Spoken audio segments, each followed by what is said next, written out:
sebelum jadi mahasiswa.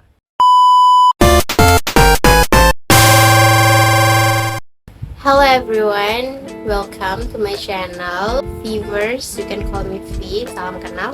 So, di konten kali ini aku akan memberikan rekomendasi buku buat kamu sebelum masuk dunia perkuliahan atau sebelum jadi mahasiswa. Jadi menurut aku, jadi mahasiswa itu sebuah challenge baru, challenging banget. Kamu akan mendapatkan banyak pengalaman, keadaan, perasaan, semuanya serba baru di dunia perkuliahan. Yang pertama ada Start With Why, karyanya Simon Sinek. Buat kamu yang selalu mempertanyakan kenapa kamu melakukan ini, kamu melakukan banyak hal tapi kamu merasa ada di satu titik kamu merasa kosong, terus mempertanyakan why I do this, why aku melakukan ini, mengapa. Ini adalah buku yang cocok buat kamu yang masih bingung buat menentukan arah tujuan kamu mau kemana. Selanjutnya dalam kehidupan kamu harus menemukan jawaban dari alasan why itu sendiri dari hidup kamu, dari tujuan hidup kamu. Di dalamnya juga ada kisah beberapa tokoh-tokoh penting yang mereka juga masih mempertanyakan dan bagaimana menjawab pertanyaan dari why. Bisa dikatakan ini merupakan buku motivasi, self improvement, bisa mengajak kita semua untuk berpikir kembali, memaknai arti hidup kita. So start with why. Kamu yang lagi cari motivasi, lagi cari semangat hidup, lagi cari alasan, dan juga sebagai pengingat, reminder bahwa semua yang kamu lakukan harus ada alasan, tujuan, serta why itu sendiri. Next, yang selanjutnya ada Homo Sapien, karyanya Astrid Savitri. Aku waktu beli ini blind buy, jadi aku beli ini waktu ada promo di All Shop. Di judulnya aku tertarik, Homo Sapien. What is Homo Sapien? Dan bisa dikatakan Homo Sapien itu lawan kata dari FOMO. Jadi JOMO itu joy of missing out, sedangkan FOMO adalah fear of missing out.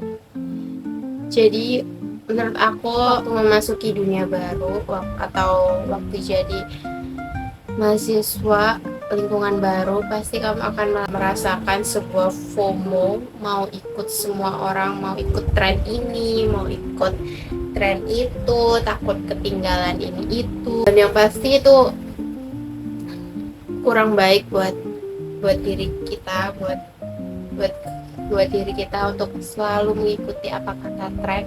Di dalamnya itu mengajarkan kita untuk tidak selalu takut pada hal yang akan membuat kita merasa ketinggalan, yang akan membuat kita merasa kehilangan.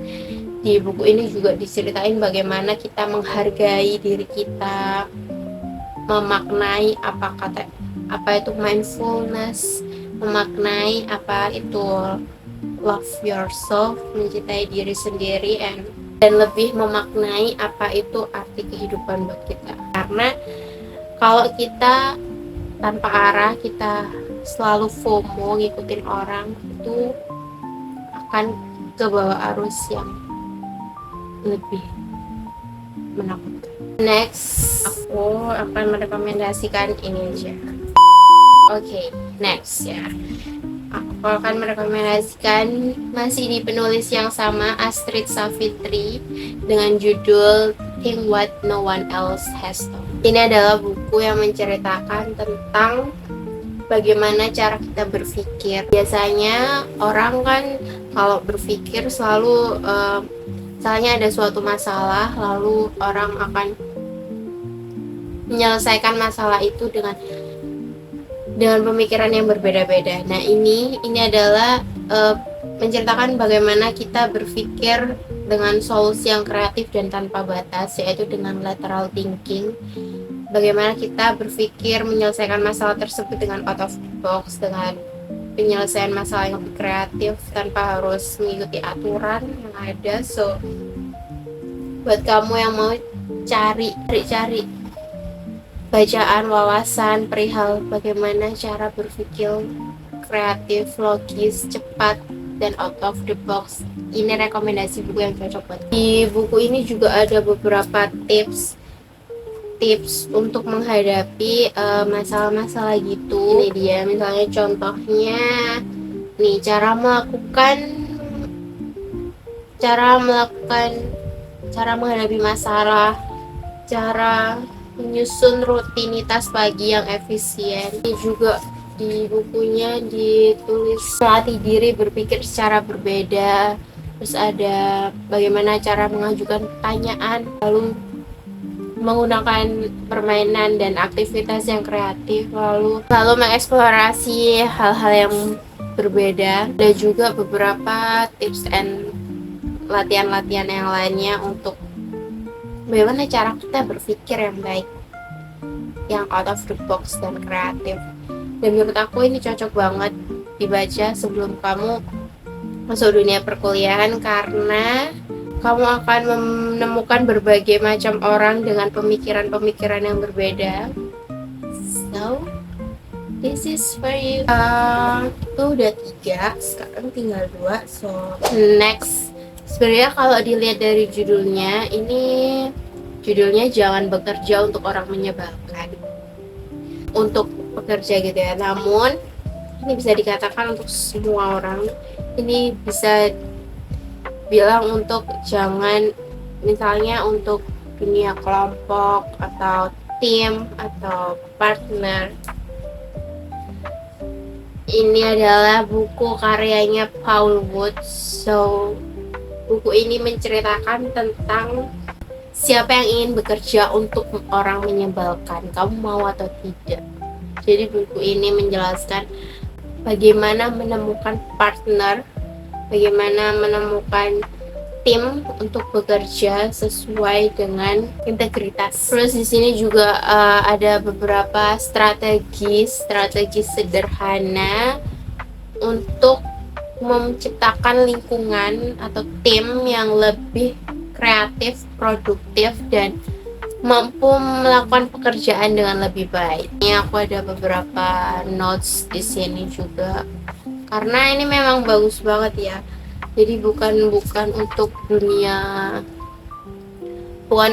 kerja aja, ini bisa dibuat tim. Ini cara melakukan rapat yang baik, cara pitching juga ada di sini, presentasi juga ada, terus cara menjadi leader yang baik. So, ini bukunya bagus banget, sangat merekomendasikan untuk kalian. So, yang ini adalah buku terakhir dari video ini. Judulnya adalah Word Power Made Easy, karyanya Norman Lewis. Story time. Aku pernah magang di semester 6, I think ya. Semester 6 aku pernah magang di Gramedia. Karena aku suka buku, jadi kepikiran tuh gimana sih rasanya magang di Gramedia. Jadinya aku mendaftar lah magang di Gramedia itu, dan aku merasakan gimana pengalaman magang di Gramedia. Dan aku waktu magang itu ketemu sama buku ini yang lateral thinking ini. Jadi 2 buku ini yang aku tertarik banget waktu magang di Gramedia. So, kalau buku ini Word Power Made Easy, biasanya kalau misalnya buku belajar bahasa Inggris itu kan biasanya ini kayak ada conversation, itu ada gimana caranya percakapan di restoran atau di halte gitu, di stasiun, percakapan yang ada bahasa Indonesianya. Kamus pocket itu kayak grammar sama bahasa Inggrisnya gitu. Dan menurut aku ini adalah buku yang paling bagus untuk belajar bahasa Inggris. Kenapa? Karena di buku ini kita tuh nggak belajar kayak artinya aja, tapi harus memaknai kata dalam bahasa tersebut, asal mula dari kata-kata yang terkait. Jadi seperti sinonim, beberapa kata yang mirip-mirip ternyata artinya tuh juga mirip-mirip gitu. Misalnya kayak ini, introvert, extrovert, ambivert, kayak awalan dan akhiran kata-kata yang mirip itu maknanya itu juga hampir sama. Terus di sini juga ada soal-soalnya yang udah aku kerjain dan ada jawabannya juga. Dan aku masih belum selesai, masih dari sini. So, kita belajar bareng bahasa Inggris. So, itu aja dari aku. Buku-buku lainnya drop komen di bawah apa buku yang harus dibaca. Atau kalau kalian ada sharing cerita semua atau mau konten seperti apa lagi, komen di bawah. Itu dia rekomendasi buku dari aku buat kamu yang ingin masuk dunia perkuliahan atau sebelum jadi mahasiswa. Terima kasih, thank you for watching and see ya.